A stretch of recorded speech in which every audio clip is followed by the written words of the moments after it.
Monsieur Omer, Oui, c'est un plaisir d'être avec vous aujourd'hui. oui, très bien, moi aussi. Hein? Le plaisir pour vous de vous trouver dans un milieu très agréable, j'espère.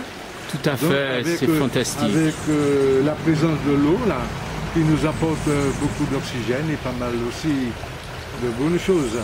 Voilà, Tout à fait. Voilà. Donc, on venait vous voir par rapport à l'agenda Ah oui, 21 oui, du Saint-Esprit. oui, tout à fait. Donc ça, je suis très intéressé à ce sujet, puisque moi, étant passionné de la nature, donc ça m'ouvre beaucoup de parenthèses, voilà. Et Donc, qu'est-ce que vous pensez qu'il faudrait dire à nos jeunes pour qu'on puisse, dans quelques années, continuer à rester au bord de l'eau avec plaisir, oui, comme en maintenant? principe, il faut que ça soit naturel, hein. Donc c'est depuis et à la base qu'il faut cultiver cette passion. C'est une passion, mes parents suivent de la campagne, comme on dit, donc Dieu merci, je les remercie beaucoup de m'avoir laissé cette fortune, cette richesse. Donc c'est quelque chose, ça.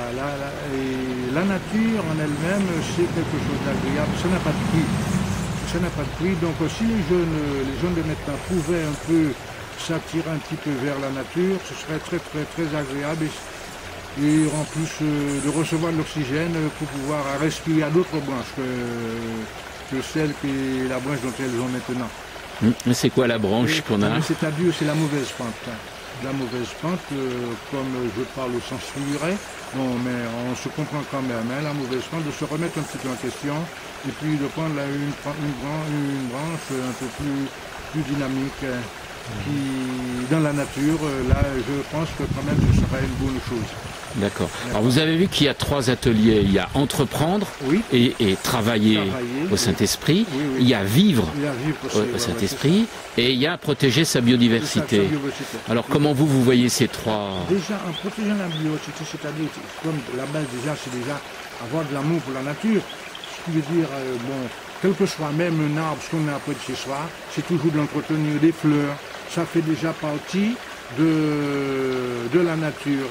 Donc, quel que soit ce qu'on fait, à un arbre, on apporte un élément nouveau à un arbre, c'est déjà aimer la nature. Hein, une fleur, quel que soit ce qu'on fait, de la nettoyer un peu, même l'eau qui coule, eh bien, moi je suis passionné, mais à chaque fois après les grosses pluies, moi je nettoie la rivière, j'enlève les résidus, je veux que ça soit toujours propre. Donc ça c'est déjà une première partie aussi. La seconde, bon, les arbres, tout ce qui est dans la nature, il faut les aimer, Puisque moi, il m'arrive parfois de parler aux arbres.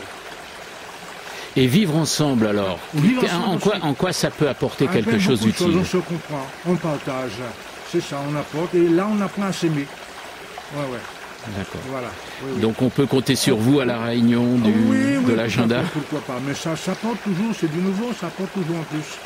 D'accord. Voilà. Et comment vous avez commencé? Comment c'était quand vous êtes arrivé près de la rivière? Il faut dire aussi vraiment, c'est mon berceau ici, donc je suis né ici. Depuis à mon enfance, moi j'ai toujours gardé cette bonne habitude, voilà. Et je tiens toujours. Ouais, d'accord. Parce que je dommage que mes enfants pourront prendre la succession, mais moi c'est mon berceau ici. C'est mon berceau, je suis né ici, j'ai vécu. Ouais. Et voilà.